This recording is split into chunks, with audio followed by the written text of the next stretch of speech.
Do you think it's fair to say that none of the animals you have will ever be able to go back into the wild again? No, most of the animals that are at the centre, I believe, can go back into the wild. It's just some of them, if you take Savannah for instance, she thinks she's a house cat.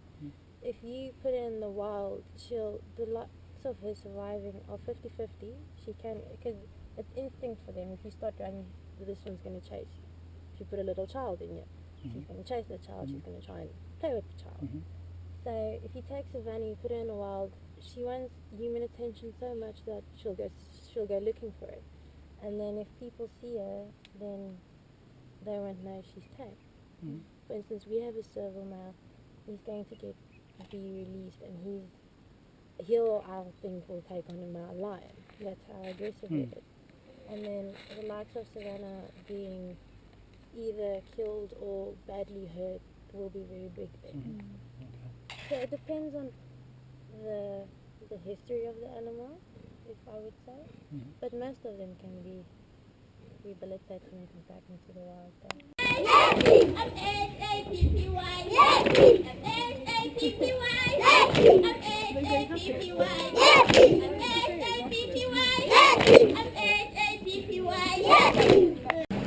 You know that the history of pancakes in this town is that in the early days they used to have the gold mine in here, and there was an old lady who set up a little tin shack, made a fire and started cooking pancakes for the miners, and it became famous, and every morning there was a queue of people waiting for their pancakes. Oh gosh. And then later on it was bought by a company, Hoedspruit. Okay. And they made it pretty famous.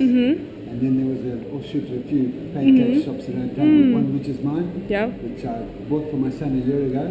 He's from Aussie, and he really didn't like it here, so he got back on his bicycle. Oh really? Back to Oz, and he left me with the pancakes. Oh, it's great, I love it. These two pancakes. Gosh, and what's the most popular pancake? The traditional, everybody's... The mint? No, the one that cinnamon... Oh, cinnamon, oh lovely, yeah. And butter and syrup. Oh, delish. Lovely, well thank you, they're great. Can't wait. Right. So we're here at God's Window, and we are at a beautiful lookout point that looks over the Mpumalanga province and the Graskop kind of mountain region. And as you can see, although it's a little bit hazy, it lives up to its name as it is full of trees and greenery and lushness, and yeah, it's pretty beautiful.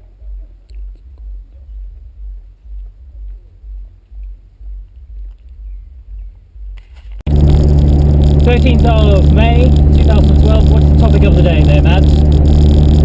I personally think that it's pretty gross that South African kids don't wear shoes.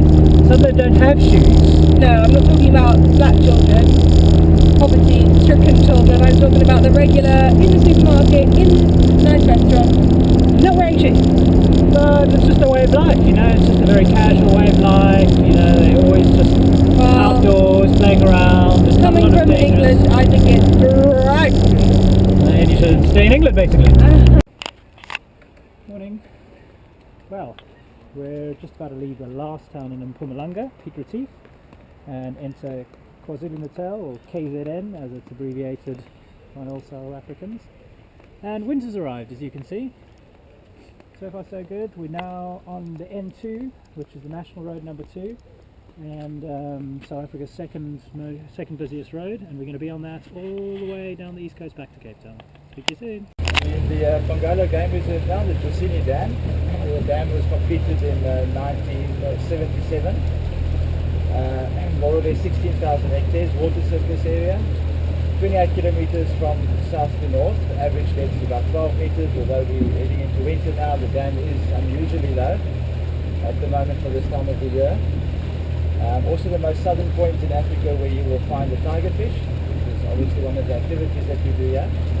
And as you can see, if you look around you, we're heading towards some hippo now. So a lot of hippo just ahead of us.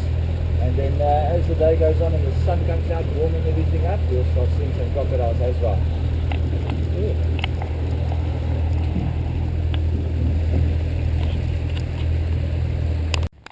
Day 140 and town 91, which means that we're very nearly at our halfway point. We're only 3 hours outside of Durban, aiming for Durban just after June, which means 6 months down, 6 months to go. How does that feel?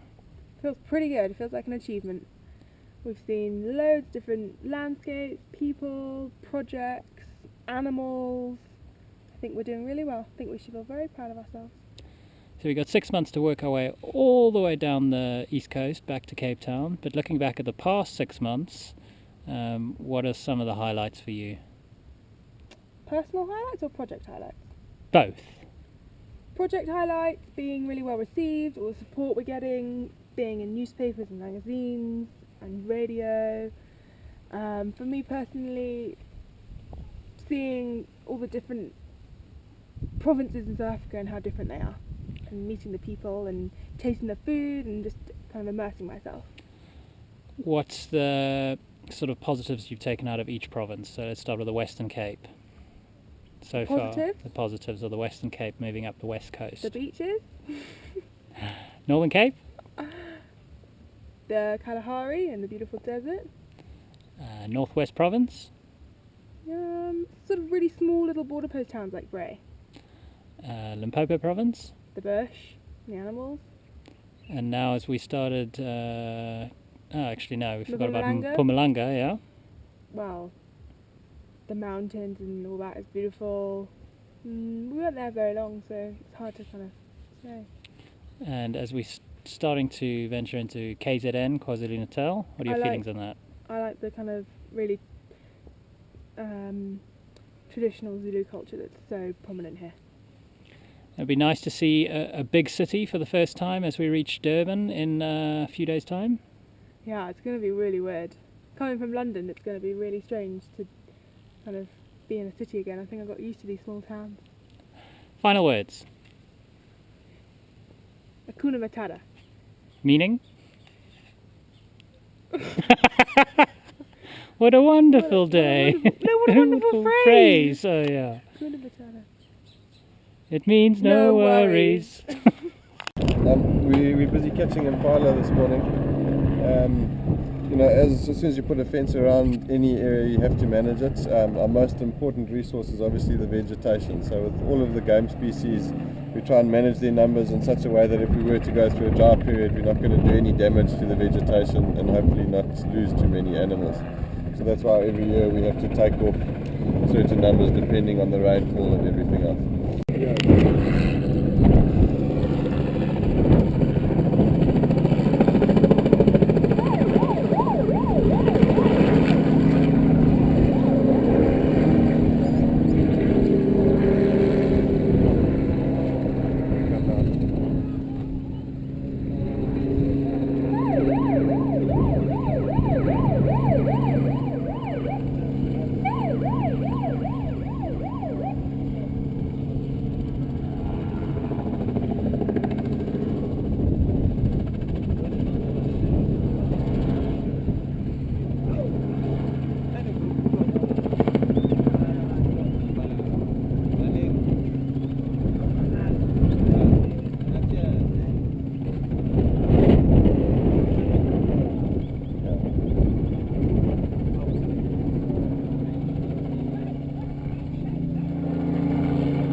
The worst school, if people really don't have anything, they'll put their children in this school, and that's why we support it. Yeah.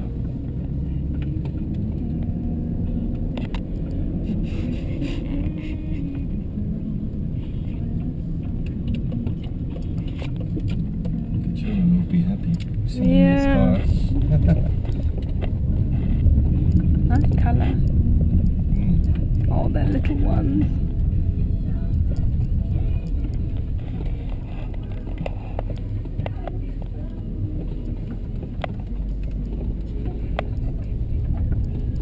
They're cleaning. It's Friday.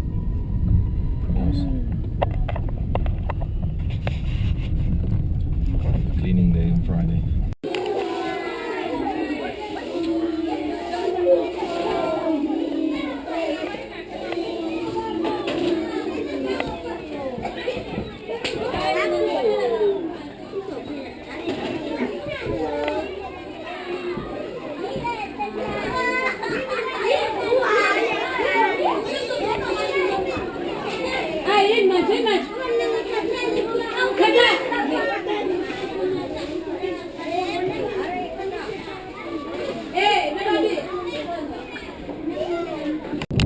4 months, we've finally reached the site we've been looking forward to. The East Coast. Yes. Go and check it out. Yes.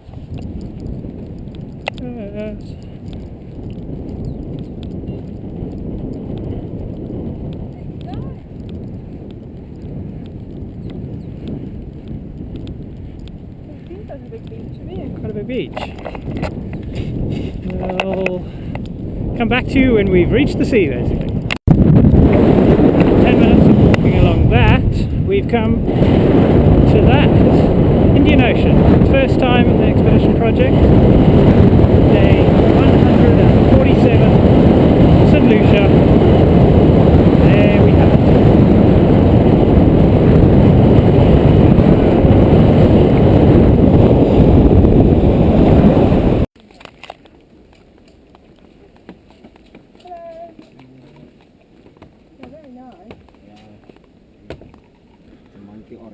Monkey orange. Monkey orange. It's very strong. It's going to stay more than 10 years. Yeah. Yes. Jeez. How much do you charge for them? It's 35 rand. Well, I've only got 20. How do they make it? Look, How do they Is it okay? really make these? for this one. Oh, that's good. That's okay? Okay. Thank you. Does it have a top?